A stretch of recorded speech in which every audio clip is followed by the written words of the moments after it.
First and goal from the 8. Kyler Murray jukes it, in he goes. Nice touchdown. He is nimble. Cardinals up 9-0. Murray, 9th game this season with a passing and a rushing touchdown, most in NFL history. Here he is throwing. Larry Fitzgerald. He can still play ball.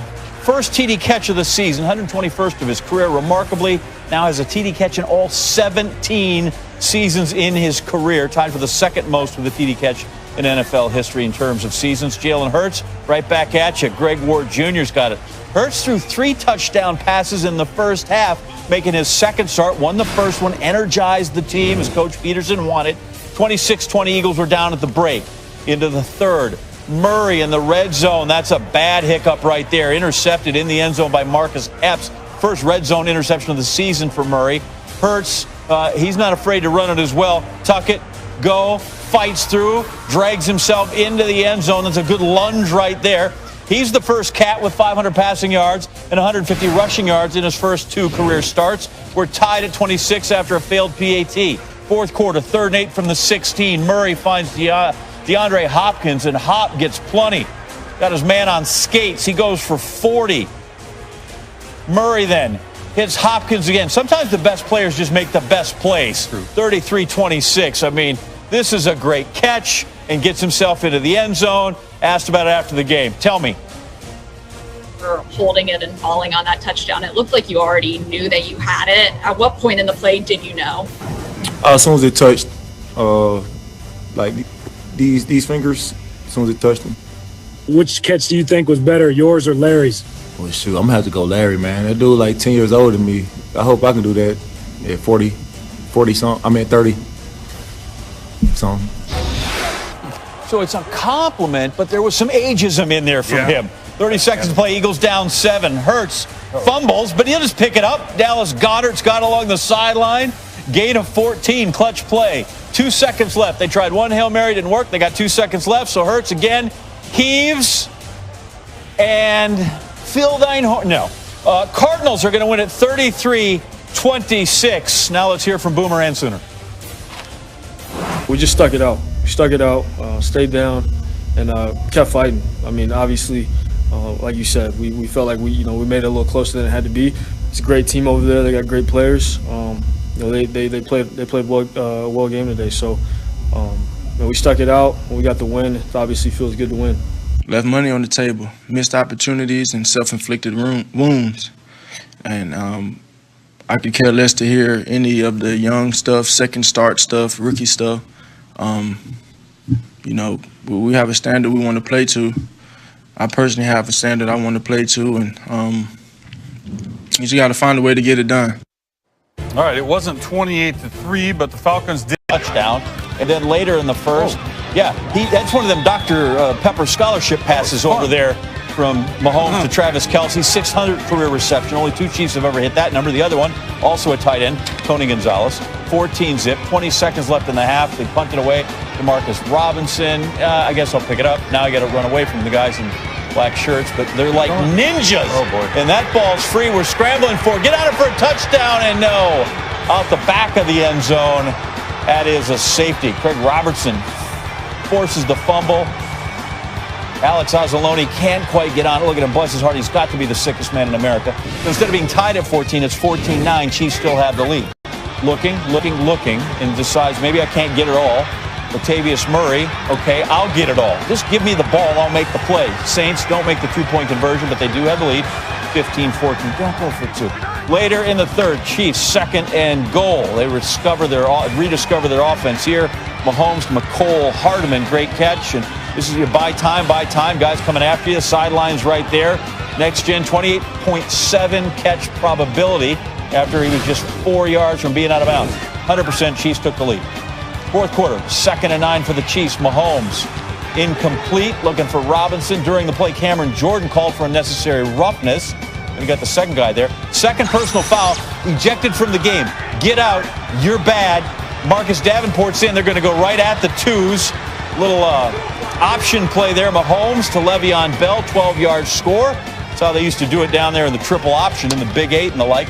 Chiefs go up 29-15 after the 2-point conversion.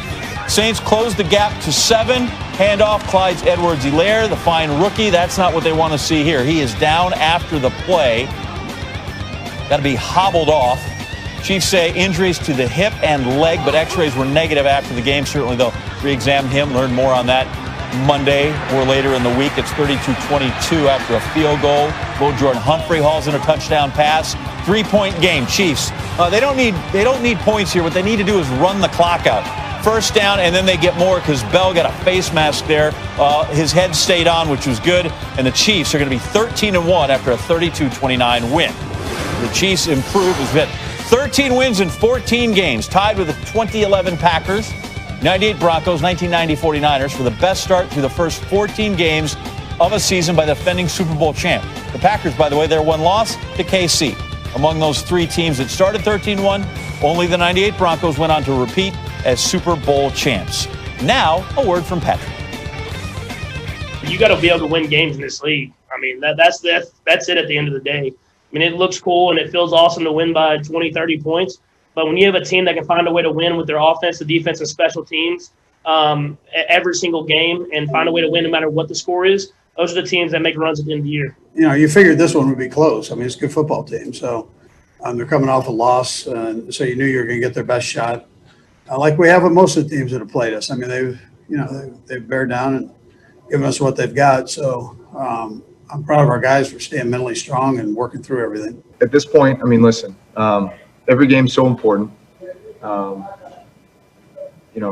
the stretch, everybody's battling something, and everybody's fighting to get out on the field and put together our best effort, in order to help our team win and, advance our playoff status.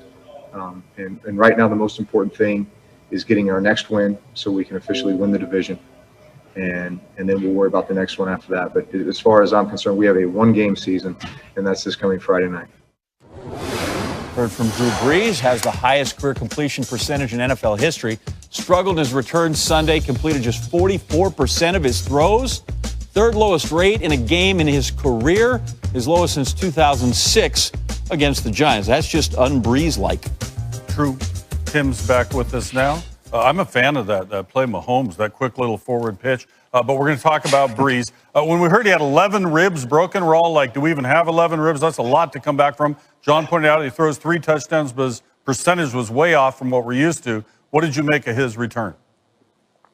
Yeah, I think he looked like a player, Kenny, that was playing through something, which is what he just said in that sound there about, what guys are dealing with this time of year. Now, most guys aren't dealing with, 11 broken ribs. And it just looked like a guy that was fighting through it and hadn't played in a while. And I know that they talked about him getting the reps during the week, but it was uncharacteristic. Here's a 2nd and 5 play. The coverage is deep. This ball should be checked down to Latavius Murray. It's something that Brees, usually does in his sleep. Probably picks up the first down. Instead, ball's thrown into traffic, and he's fortunate it's not picked off. And we saw this one on the highlight. He's trying to get the ball to Emmanuel Sanders.